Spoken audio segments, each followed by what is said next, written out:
ہمارے ایک عزیز نے سالی کے گھر بیٹے کا رشتہ بھیجا۔ لڑکی 15-16 سال کی تھی۔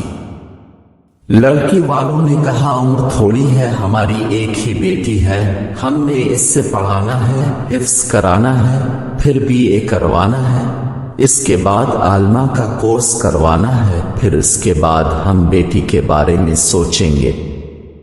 لڑکی والوں نے کہا چلو ٹھیک ہے، ہمارا بیٹا بھی بوڑھا نہیں ہو رہا، اسے بھی دیر ہے، رشتہ کر لیتے ہیں، بات پکی کر لیتے ہیں، جیسے جب مناسب ہوگا شادی بھی کر لیں گے۔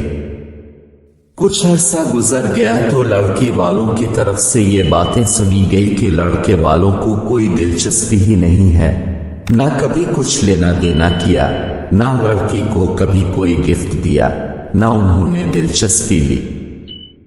یہ باتیں سن کر لڑکے والے دوبارہ رشتہ لینے پہنچ گئے تاکہ یہ نہ کہا جائے انہیں کوئی دلچسپی نہیں۔ لڑکے والوں نے جا کر کہا کہ ہماری جیسے آپ کے ساتھ پہلے بات چیت تھی، ہم اسی بات چیت کو دوبارہ آگے بڑھانے اور رشتہ پکا کرنے آئے ہیں۔ لڑکی کے باپ نے کہا ہم آپ کو جلد جواب دیں گے۔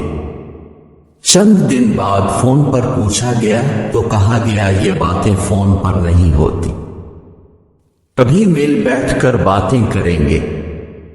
خلاصہ یہ کہ آخری جواب تھا کہ جی میری بیوی نہیں مانتی، باپ اب ہو، سربراہ اب ہو، بیٹی اب کی ہے، اور یہ کمزور سا جواب کہ جی میری بیوی نہیں مانتی۔ اور ابھی اس بات کو گزرے 6 مہینے بھی نہیں ہوئے ہوں گے کہ لڑکی کا رشتہ اس کی ماں کی پسند کے مطابق ہو گیا۔ تب لڑکی کی عمر بمشکل 18 سال بھی نہیں ہوگی، اور 1.5 سال کے بعد اس کے ہاتھ میں BA کی ڈگری یعنی ایک ادب بیٹی آ چکی تھی۔ نہ تو عمر رکاوٹ بنی، نہ تعلیم، نہ جہیز، ساری تعلیمیں، کلاسیں اور کورس اپنی جگہ دھرے کے دھرے رہ گئے۔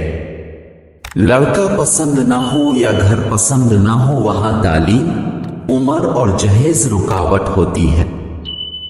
جب پسندیدہ گھر پسندیدہ لڑکے کا رشتہ آ جائے تو وہاں نہ تعلیم رکاوٹ ہوتی ہے، نہ عمر، نہ ہی جہیز۔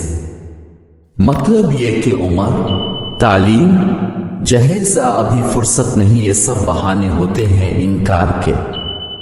اور سمجھدار آدمی کو اسی وقت سمجھ لینا چاہیے، اس سے پہلے کہ صاف لفظوں میں دھتکار دیا جائے۔